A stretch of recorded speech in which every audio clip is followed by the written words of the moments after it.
And now, an Envision Financial podcast with Luke Smith on Canberra's 2CC.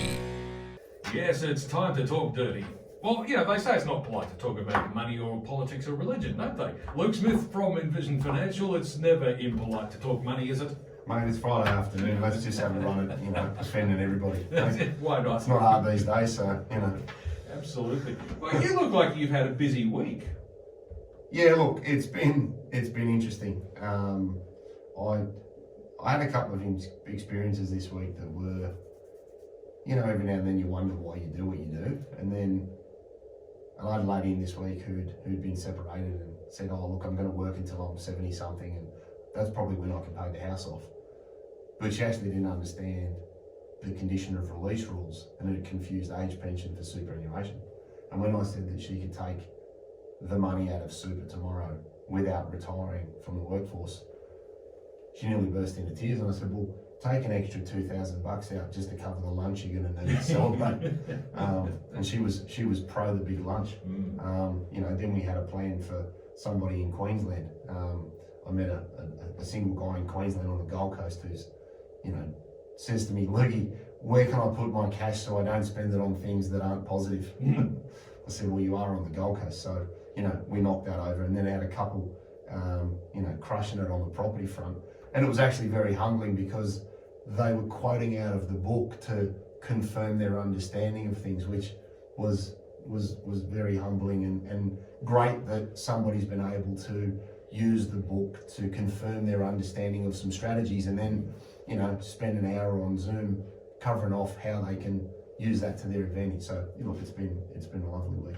The book, of course, is Smart Money Strategy, which is in good bookstores now with your name on it because you wrote it. I did, and I actually went to sign a couple of copies at Dimmicks in Belconnen on Friday last week, and the young lady there said, oh, no, that's all sold out. We're waiting for more copies. So, listen, a big thank you to everybody that's gone in there and picked up one from there. I really appreciate it. That's fantastic. Well, we've got an interesting topic this week. If I start a pension from super, how much can I take? I just want to take the money and run, Luke. I thought I should just take all of it and go and splurge it on a great big holiday, and then after that I'll come back and go, I've run out of money. Yes. That's not how you do it, is it? No. And this one's sort of becoming more and more prevalent because people have got to 30 June and then quit and haven't really thought about, okay, well, what does retirement mean? How do I actually get the money out of the super that I've been building for so many years? And I thought it was quite prevalent, so we can touch on, well, what's a pension and how does it work? And fundamentally, if we think about what a pension is, it is simply the act of stopping putting money in and starting taking money out. And a big misconception that I get from most people is, well, how much can I have a fortnight?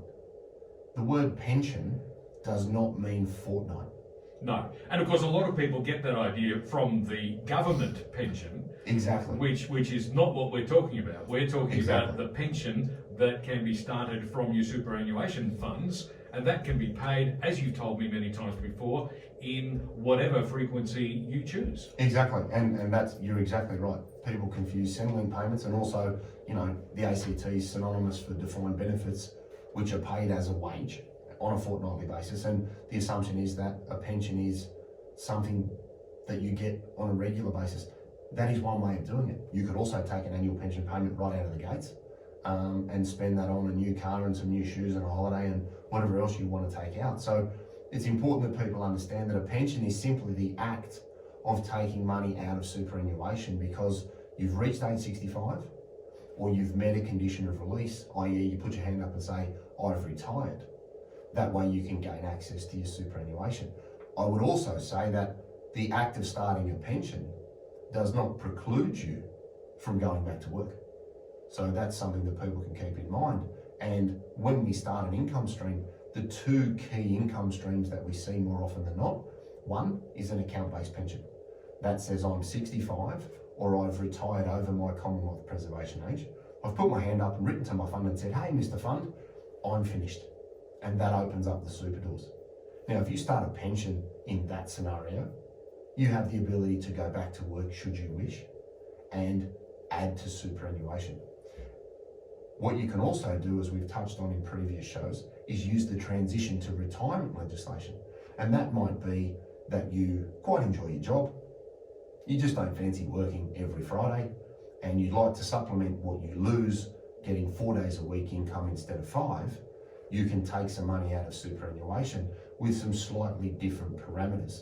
And the key difference there is that you can take a maximum of 10% of the account value over a financial year. Other than that, you must, in both scenarios for both income streams, take the legislated minimum for your age. And it was always set at 55 to 65 is 4%, 65 to 74 is 6%, and so on. So as you get older, the government forces you to take more and more of your pension out as an income stream. And as long as you take it out in any frequency over the course of a financial year, you've met that minimum, stressing that it doesn't have to be on a fortnightly basis. Okay, so it can be weekly if you wish, can be monthly if you wish, can be every quarter if you wish, can be twice a year if you wish, or can it be at irregular intervals? It can. That part of the flexibilities will be driven by your provider, and this is where a self-managed super fund is really in its own element, because you could have $500 a week for some running around money, and then use capital withdrawals as pension payments as such for buying cars, buying houses, paying for holidays. As long as the act of taking out the money, you can take it in any frequency that your fund provider allows. And an SMSF is one of the most flexible vehicles available, but there are a number of different frequencies that you can use through a regular super fund. Just check with your provider. Okay, now of course one of the key things about taking a pension from your superannuation fund is that it's already been taxed going in. It doesn't get taxed coming out.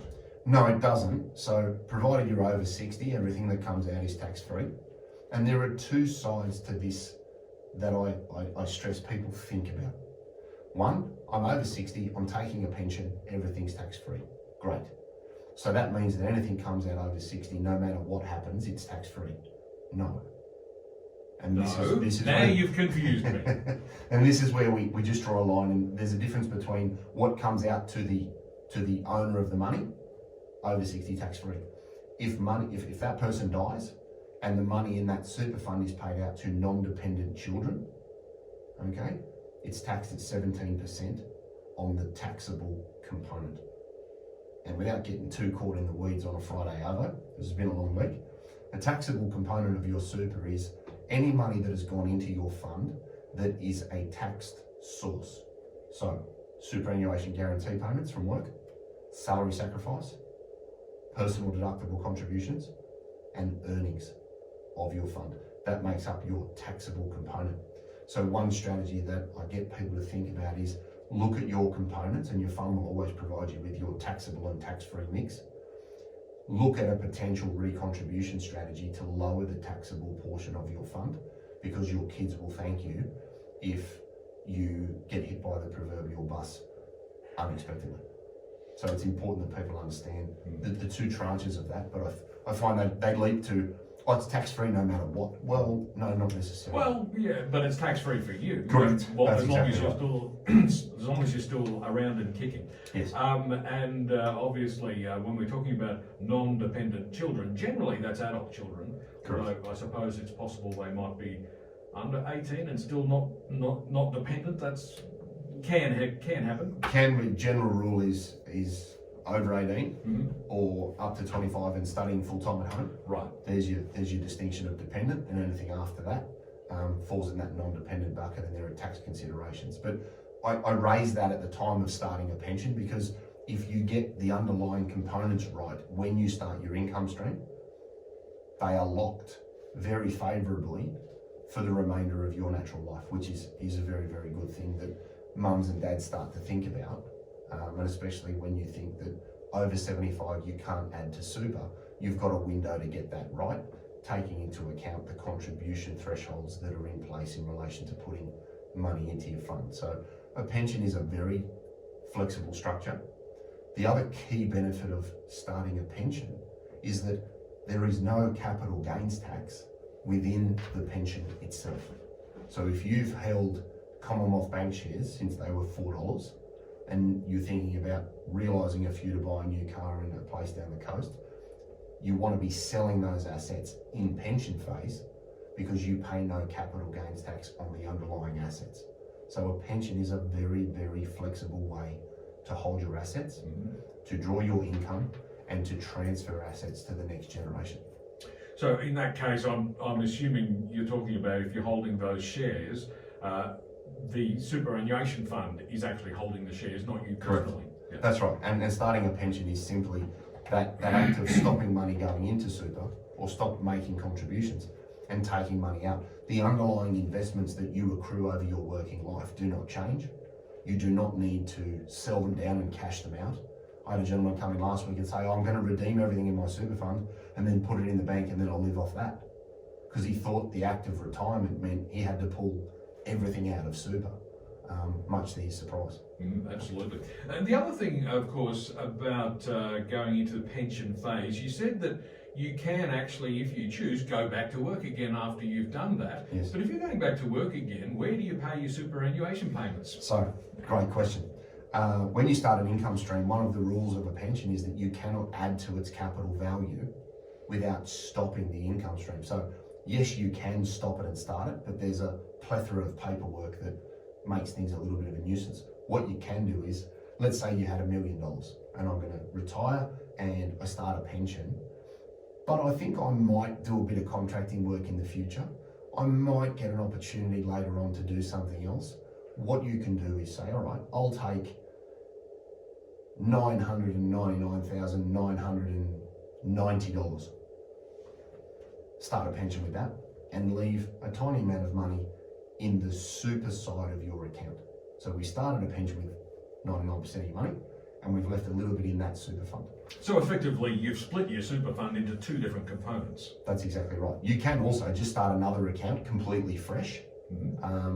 But I find if people have one open, they can't be bothered opening another one, so they just leave a few dollars in that one. Yep. And that's where you would have your employer contributions paid, or you could salary sacrifice or make personal contributions to that account, because once you start that income stream or that pension, it has an imaginary fence around it, and that money is quarantined separately to the new money that's coming in from working. So it's important you get the paperwork right when it comes to starting an income stream and considering going back, because if you do go back to work, the new money that's coming in is locked up again, and you can only access that when you meet another condition of release by retiring potentially a second time. Indeed. Luke Smith from Envision Financial is with me in the studio. Today we're talking about starting a pension from your super fund. It's 10 minutes to 5. Back with more in just a moment.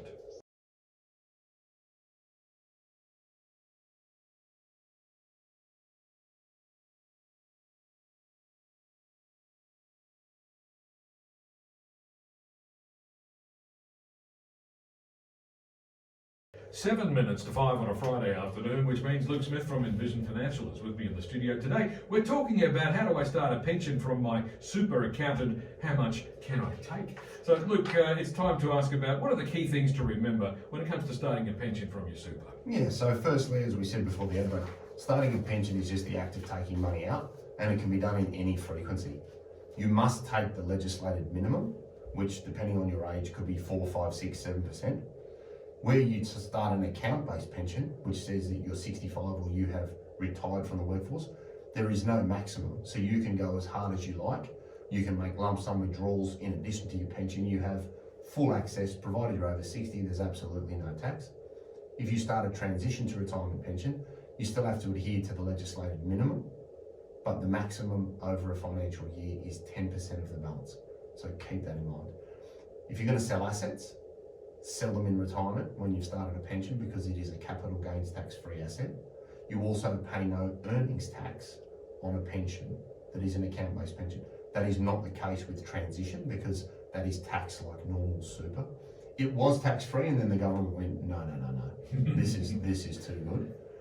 So they took that away. Remember that you can go back to work and you can make contributions whilst receiving a pension. And as we mentioned before the ad break, you need to have a second fund to receive those monies, because you can't money pension capital with super fund capital in the one structure. I think people need to keep in mind that the flexibility of the transition to retirement legislation could allow you to reduce your work hours prior to full-time retirement. And I think that's a very viable strategy for people that just don't want to do a 40, 50, 60 hour week. So consider that.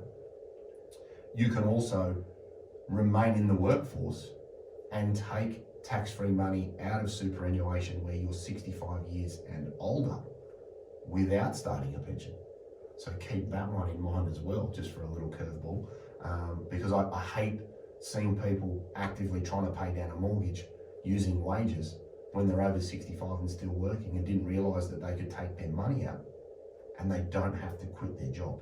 So that one is really, really powerful, where you're trying to put the final punch into a mortgage and finish it forever.